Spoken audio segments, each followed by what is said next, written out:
Olá, meu nome é Paula Costa, eu sou professora da Faculdade de Engenharia Elétrica e de Computação da Unicamp e essa é a terceira aula da disciplina A513 Circuitos Elétricos. Apenas recapitulando o que foi falado na última aula, eu apresentei alguns termos que são tipicamente utilizados na análise de circuitos, né? Termos como nós e malhas de um circuito, como que a gente pode encontrá-los, né? E falei também sobre as leis de Kirchhoff de tensão e corrente, tá? Lembrando que as leis de Kirchhoff, na verdade, são leis que foram observadas experimentalmente por Gustav Kirchhoff, um físico alemão, tá?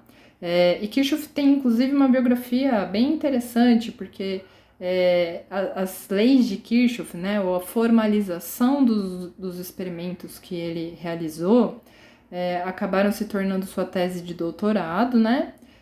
Mas mais um pouco aí na sua carreira, um pouco à frente na sua carreira, ele acaba contribuindo bastante para não só para a área da engenharia, mas para todo o entendimento de como a matéria é constituída, né? Por meio dos seus estudos com espectroscopia, junto com um parceiro bem forte, que é o Bunsen, o mesmo lá da química, do bico de Bunsen, né? Então eles trabalhavam lá incendiando componentes químicos e vendo o espectro de raias luminosas que esses diferentes componentes químicos geravam, né? Então a gente vai ter também as leis de Kirchhoff da termodinâmica, tá? Então eu sempre gosto de sugerir que os alunos busquem aí a biografia dessas grandes personagens da engenharia, porque todas elas, tipicamente, são histórias de vida, acima de tudo, muito interessantes, né? E inclusive aqui na disciplina, mais para frente um pouco, eu vou voltar a fazer comentários dessa natureza. Mas, fechando esse grande parênteses aí, né? A gente viu lá que a lei de Kirchhoff das correntes diz que a soma algébrica das correntes de todos os ramos conectados a um nó de um circuito deve ser zero, né? E de maneira análoga, na lei de Kirchhoff das tensões, a soma algébrica das tensões em qualquer percurso fechado do circuito, qualquer laço, deve ser nula, né? Então, a gente viu lá também que se a gente equaciona o circuito, todos os nós do circuito, todos os laços do circuito, tipicamente a gente acaba chegando num conjunto de equações que não é linearmente independente e que, portanto, no caso das equações dos nós, a gente pode descartar um dos nós, o equacionamento de um dos nós.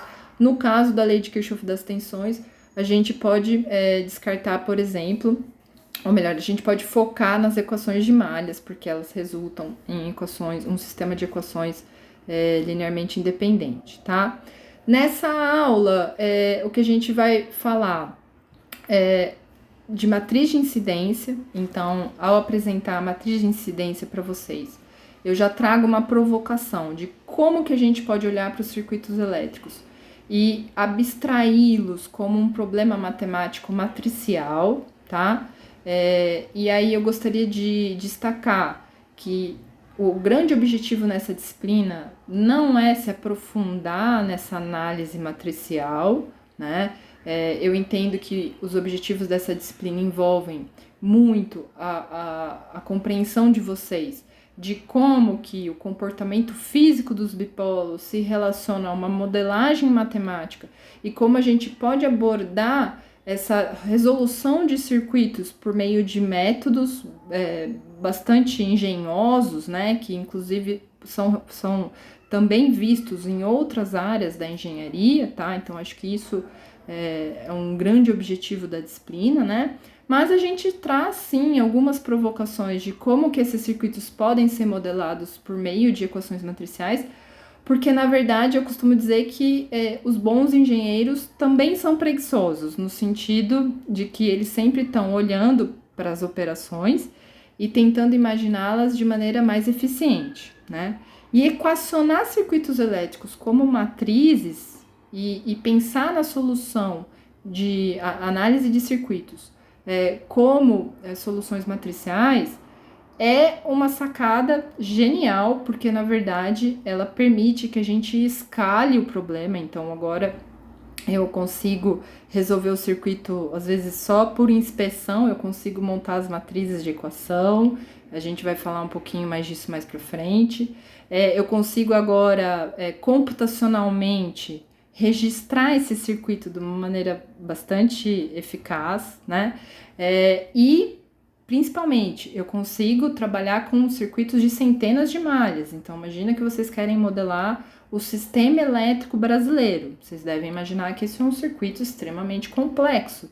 Não dá para ficar usando os métodos que eu vou mostrar aqui para vocês, que são métodos operacionais, para tentar ficar resolvendo esse circuito, né?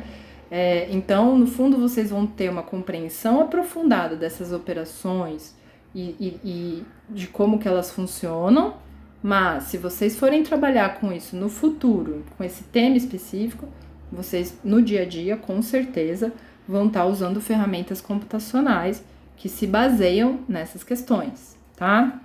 Mas vocês são engenheiros, então vocês têm que entender a operação e vocês têm que saber também como abstrair esse problema e tornar a resolução deles mais eficazes. Notem que eu já falei que vocês são engenheiros, né? Eu já considero vocês meus colegas. Se não são, em breve serão, tá, gente? Vamos lá. E também nessa aula eu vou comentar um pouco sobre métodos de resolução de circuitos. Em particular, vou falar de análise nodal e análise de malhas, certo? Bom, começando pela matriz de incidência, eu só gostaria de destacar que os exemplos que eu vou usar aqui nessa aula, nessa primeira parte da aula, as imagens, os circuitos, eles estão vindo todos do capítulo 2, do livro dos professores Iaro e a professora Ana Cristina, tá? Esse é um livro que aborda muito bem essa questão do equacionamento matricial de circuitos elétricos. Os professores Iaro e a professora Ana Cristina são professores da Faculdade de Engenharia Elétrica e de Computação da Unicamp, tá? Para quem não sabe, né? E esse é um livro que está disponível aí nas bibliotecas, ok? Bom, vamos começar então olhando para esse circuito que é apresentado lá no capítulo 2, né? É um circuito de 5 nós, só que eles são numerados de 0 a 4, né? E a partir de agora, eu sempre vou chamar a atenção de vocês que a gente vai começar a assumir que um dos nós do circuito é sempre um nó de referência, né? E essa notação do nó zero, ela já sugere que esse nó vai ser o nó de referência, tá? Em vários exercícios vai ser ilustrado um terra, né? Então, pode ser um terra dessa maneira ou um terra ilustrado dessa maneira. Existe uma diferença aí na simbologia, não vou tratar dessa questão agora. Eu só quero dizer para vocês que a partir de agora a gente sempre vai ter um nó de referência e se existir o terra do circuito, esse vai ser assumido como nó de referência, tá? O que a gente quer fazer aqui, então, é começar equacionando os nós desse circuito, as correntes de nós desse circuito, né?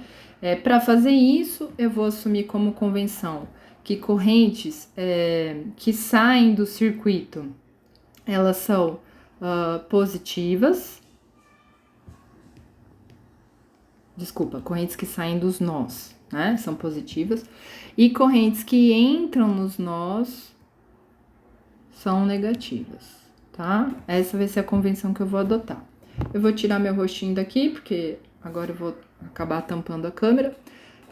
Mas vamos lá, vamos equacionar, então, as correntes de nós desse circuito. Então, no nó 1, eu tenho I1 saindo, I6 saindo e 5 saindo. Então, eu vou ter I1 mais I5 mais I6 igual a 0. No nó 2, eu tenho corrente I1 entrando, corrente 2 saindo, corrente 3 saindo. Então, eu vou ter menos I1 mais I2 mais I3 igual a 0. No nó 3, eu tenho corrente 3 que entra, corrente 4 que sai e corrente 7 que entra também. Então, vai ser menos I3 mais I4 menos I7. E aí vem o nó 4. Quem que é o nó 4? O nó 4 é o ponto de conexão entre esses dois bipolos, tá? E olhando para o nó, eu tenho corrente I5 que entra, corrente I7 que sai. Portanto, eu tenho menos I5 mais I7 igual a zero. Note que a própria equação aqui, ela já diz pra gente algo que a gente consegue observar, né? Que a corrente I5 é igual a I7. Mas, como eu estou equacionando os n-1 nós do circuito, eu crio essa equação para esse nó 4, que é o ponto de conexão entre dois bipolos, certo? Bom, então, essas são as n-1 equações independentes do meu circuito, certo? E eu vou mudar de slide aqui, e essas equações vão reaparecer escritas aí de uma maneira mais bonita, certo? Bom, o exercício agora é a gente se perguntar se a gente pode escrever isso aqui de uma maneira como uma equação matricial, né? E para fazer isso, eu vou usar aqui esse espaço e a sugestão é que a gente use um vetor, onde nesse vetor a gente vai colocar as nossas correntes. Então, corrente 1, e 2, e 3, e 4, e 5, e 6, e 7. E eu vou querer uma matriz que, quando multiplique esse vetor, né, resulte em o quê? Em 4 equações, que o resultado vai ser 0, 0, 0, certo? Então, que matriz é essa, né? Então, é uma matriz retangular aqui, né? E eu posso começar a preencher os coeficientes dessa matriz. Então, para eu obter a primeira equação, eu vou ter que o coeficiente aqui primeiro é 1, porque 1 vezes I1, aí 0 vezes I2, mais 0 vezes I3, mais 0 vezes I4, mais 1 vezes I5, mais 1 vezes I6, mais 0 vezes I7 é igual a 0. Então, a multiplicação dessa primeira linha por esse vetor resulta na primeira equação que eu tô colocando aqui na matriz, certo? Bom, indo para a segunda equação aqui, tá? Então, eu vou ter menos I1, mais I2, mais I3, 0 e 4, 0 e 5, 0 e 6, 0 e 7, certo? A próxima equação, então, ela começa com menos I3, então, é 0 vezes I1, 0 vezes I2, menos 1 vezes I3, mais 1 vezes I4, 0 vezes I5, 0 vezes I6 e 1 vezes I7. E, finalmente, a última equação, 0 e 1, 0 e 2, 0 e 3, 0 e 4, 1 vezes I5, mais 1 vezes, menos 1 vezes I5, mais 1 vezes I7. Então, multiplicando essa matriz por esse vetor, eu obtenho, eu posso dizer que eu obtenho as equações se o resultado for esse vetor aqui, ok? Bom, novamente, mudando aí de slide para deixar as coisas um pouco mais bonitinhas, né? Então, essa é a matriz que eu obtive, né? E aqui, aquele vetor lá, ele tá mostrado aqui em negrito, né? Simplificando como um vetor nulo, tá? Então, isso aqui seria o símbolo de um vetor nulo. Se eu separo os dois termos, então, o que eu tô vendo aqui é só a matriz, tá? Essa é a minha matriz de incidência, ok? E, bom, o que há de interessante nessa matriz de incidência, certo? Se vocês prestarem bem atenção nessa matriz, vocês vão notar que, sabendo como ela é construída, entendendo que a origem dela é do equacionamento das correntes de nós, a gente consegue, apenas a partir da matriz, saber construir o circuito que a originou. Vou repetir.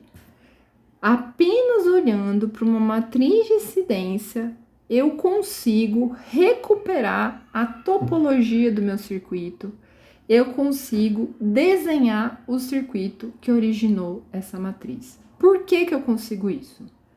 Porque I1 é a corrente do bipolo 1, I2 é a corrente do bipolo 2, I3 é a corrente do bipolo 3 e assim por diante. E os locais onde estão colocados os coeficientes aqui indicam para mim como que esses bipolos estão conectados. Então, novamente, apenas observando a matriz de incidência, eu consigo recuperar a topologia do circuito. Só que isso em si não é um exercício tão interessante quanto o exercício de eu tenho o desenho de um circuito, eu construo a matriz de incidência e eu armazeno computacionalmente esse meu circuito como uma matriz. Então veja que interessante. Isso aqui pode ser enxergado como uma maneira eficiente de registrar computacionalmente a topologia de um circuito. E essa matriz pode ser tão grande quanto se queira. Eu poderia, inclusive, brincar de gerar um circuito aleatório, gerando uma matriz de incidência aleatória, tá? E aí deixo aí vocês com a reflexão de quais são as regras que eu teria que obedecer para gerar uma matriz, por exemplo, de incidência computacional totalmente aleatória para que ela gerasse um circuito válido. Será que existem regras? Tá? Fica aí como um exercício de reflexão, tá bom? Então, essa é a matriz de incidência, é a matriz que ela resolve as equações de nós do circuito quando se considera um nó de referência. Note, para quem já estudou álgebra linear lá, que esse vetor ele tem um nome interessante lá em álgebra linear, porque no fundo eu estou procurando qual é o vetor, né, que resolve as equações de uma matriz. Então, isso aqui vocês vão talvez, quem já estudou álgebra linear, reconheçam aí como sendo o vetor que resulta no espaço nulo da matriz, tá? Então, tô tentando aqui já começar a fazer uma ponte com vocês para como que, na verdade, circuitos elétricos é uma área muito bonita também porque o mundo físico ele pode ser modelado por uma álgebra matricial, uma álgebra linear muito interessante, cheia de correlações, né? Que permitem a gente interpretar esse mundo físico de uma maneira muito interessante, principalmente no universo multidimensional aí, tá? Então, se vocês não entenderam nada do que eu falei, fiquem tranquilos, são só provocações mesmo, certo? O que vocês precisam guardar desse momento aqui é que essa é a matriz de incidência, tá? Só que continuando aí nas nossas provocações, né? A gente pode avançar um pouquinho aqui e olhar para esse mesmo circuito, só que agora, tirando o foco dos nós e das correntes, né, das correntes de nós, e parando para pensar um pouco nas tensões, tá? E agora, note que lá no livro já até adotou-se, é a mesma topologia de circuito, certo? Só que agora aqui já aparece um terra, né? Então, marcando muito claramente que esse é o nó de referência, né? Mas quando a gente coloca um terra, a gente vai além. A gente está afirmando que o potencial desse ponto é 0 volts, tá? E que, portanto, essa diferença de potencial que está expressa aqui como uma tensão chamada de V4, ela é a diferença de potencial entre o potencial do ponto 3 e o terra, que é 0 volts. E, portanto, E3, potencial do ponto 3, e menos o potencial do terra é igual a V4. Vamos devagar, tá? Então, primeira coisa que eu vou fazer aqui é diferenciar um pouco a nomenclatura do que é tensão, diferença de potencial, e o que é potencial de um nó, ok? Para isso, eu vou usar a mesma nomenclatura que o livro do professor Yaru usa, que é chamar os potenciais dos nós de E. Então aqui a gente tem o potencial do nó 1, que a gente vai chamar de E1. Aqui a gente tem o potencial do nó 2, que a gente vai chamar de E2. Aqui o potencial do nó 3, que a gente vai chamar de E3. E aqui a gente vai ter o potencial do nó 4, que a gente vai chamar de E4. E eu tô chamando que é o potencial desse circuito. O que é V7? V7 é uma tensão, uma diferença de potencial em cima do bipolo 7, ok? Como que eu posso expressar esse V7 em termos da diferença de potenciais do nó 4 e 3? Bom, eu posso dizer que V7 é igual a E4 menos E3. Certo?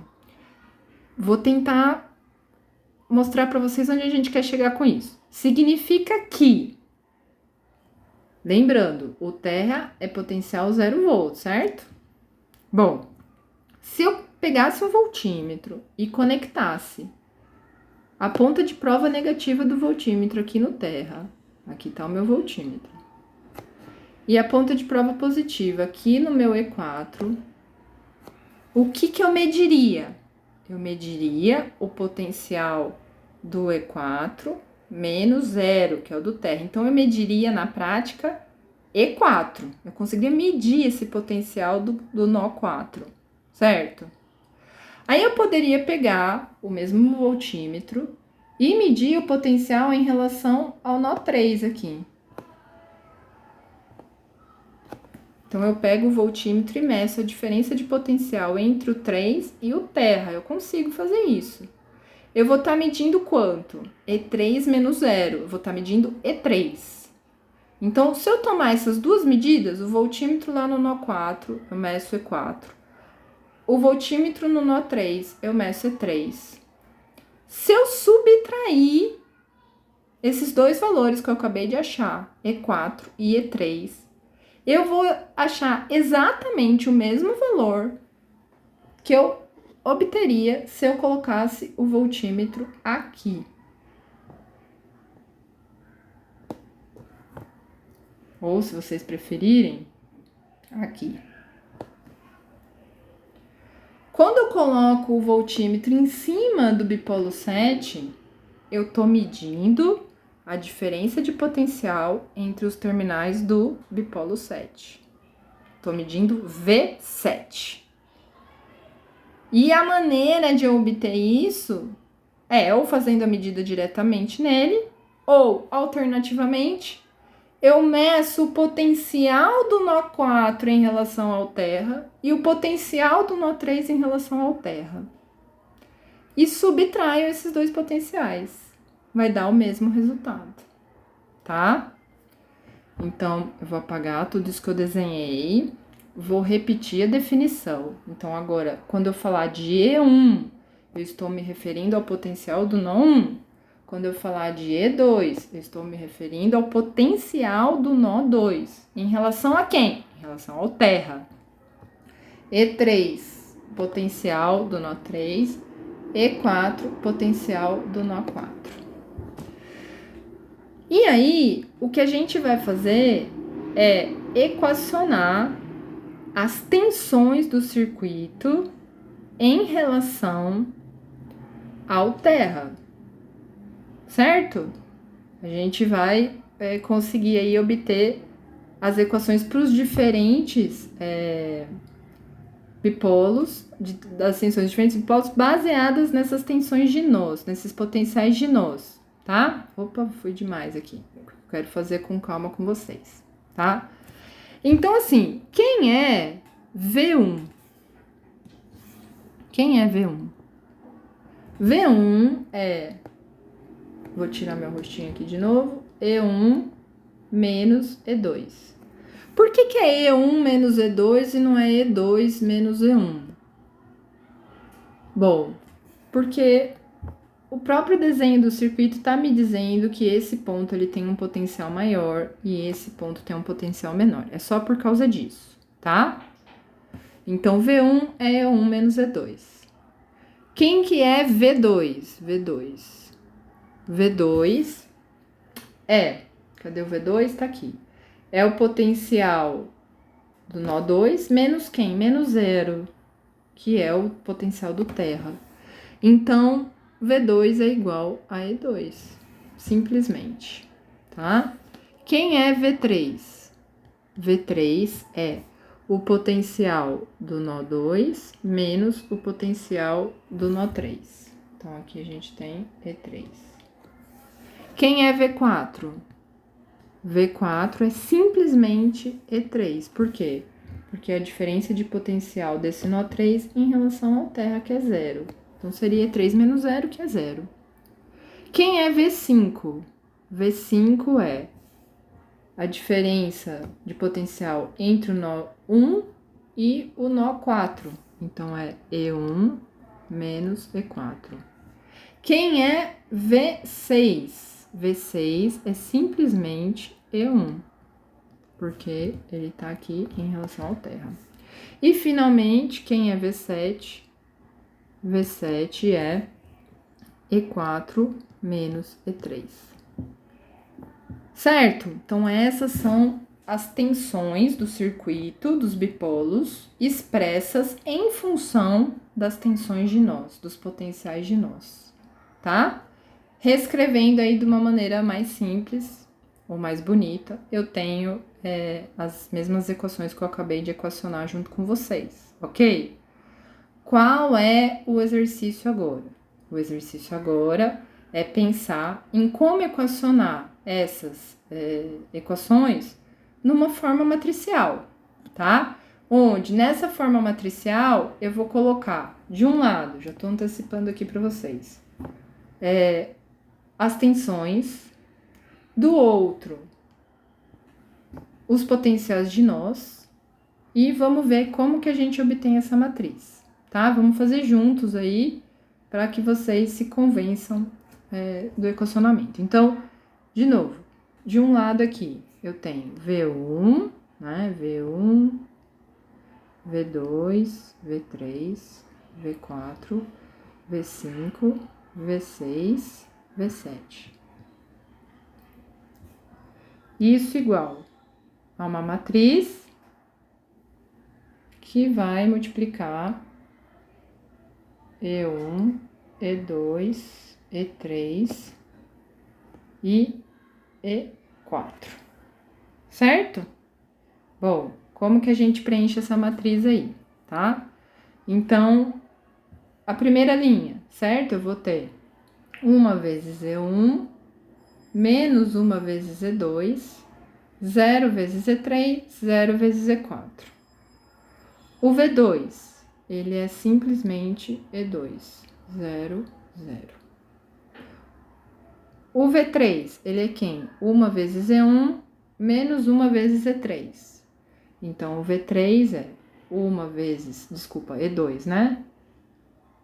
Ele é 0 vezes E1, 1 vezes E2, menos E3, 0, E4. O V4 é quem? Vou ter que fazer menorzinho aqui, senão não vai caber. O E4 é 0, 0, 1, 0, porque ele é só 1 vezes E3. O V5 é quem? É 1, 0, 0, menos 1, porque é 1 vezes E1 menos 1 vezes E4. O V6 é simplesmente E1. Então, é 1, 0, 0, 0. E o último aqui, tem que aumentar um pouquinho aqui minha matriz. O último é 1 vezes E1 menos E3. Então, na verdade, fica 0, 0, menos 1, e 1, tá? Então, eu tenho aqui uma matriz, que também é uma matriz retangular, e se vocês já começarem a reparar, ela tem o número de dimensões, né, inverso ao que a gente tinha achado da matriz de independência. E colocando aí de uma maneira mais bonita, né, colocando lado a lado, a matriz de incidência que eu tinha encontrado para aquele circuito que tem a mesma topologia, tá? Se vocês começarem a reparar, vocês vão perceber que o que a gente tem aqui na primeira coluna? Mais 1, menos 1, 0, 0. Mais 1, menos 1, 0, 0. O que a gente tem na segunda coluna? 0, 1, 0, 0. 0, 1, 0, 0. Acho que vocês já entenderam onde a gente vai chegar, né? O que a gente tem na terceira coluna? 0 mais 1 menos 1, 0. 0 mais 1 menos 1, 0. Então, qual é o grande achado? Que quando a gente equaciona as tensões dos bipolos do circuito, V, em função das tensões de nós, E, a gente tem que a matriz que multiplica o vetor de tensões de nós, ela é a matriz de incidência transposta. Veja que interessante, tá? Então, aos poucos a gente vai percebendo que o próprio equacionamento dos diferentes tipos de circuitos permite que a gente encontre relações matriciais, né? Relações que podem ser bastante úteis, até mesmo para a gente extrair as equações do circuito de maneira mais fácil, né? Então, por exemplo, se eu olhar a topologia do circuito, eu já consigo transportar essa topologia do circuito para uma matriz de incidência. Ao obter a matriz de incidência, eu já consigo as equações das correntes de nós e, com a transposta dela, eu já obtenho as equações de tensões com base nos potenciais de nós, tá? Então, eu termino por aqui essa exploração aí da representação de circuitos elétricos por meio de uma notação matricial. A gente retorna para esse tipo de exploração num momento mais adiante, quando a gente já tiver aprendido a operacionalizar análise nodal e análise de malhas. E por hora, eu vou deixar vocês com alguns exercícios para que vocês comecem a refletir um pouco sobre essas estruturas matriciais, ok? Então, aqui eu finalizo a primeira parte da aula.